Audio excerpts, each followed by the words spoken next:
So a cop walks into a donut shop. Sounds like the start of a bad joke, right?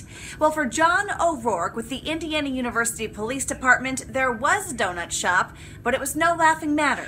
Here he is in his official uniform. On March 28th, he was out of uniform, off duty, and in Florida. He was going to get married that day. But before the festivities could begin, O'Rourke decided to pick up breakfast, donuts. Cops, donuts, you know the old jokes. But that's where the laughs end. While he was in that shop, a young girl had a seizure and was in trouble. O'Rourke jumped in, performing rescue breathing and chest compressions. His hard work brought the 3-year-old back to consciousness. The department shared the story on its Facebook page.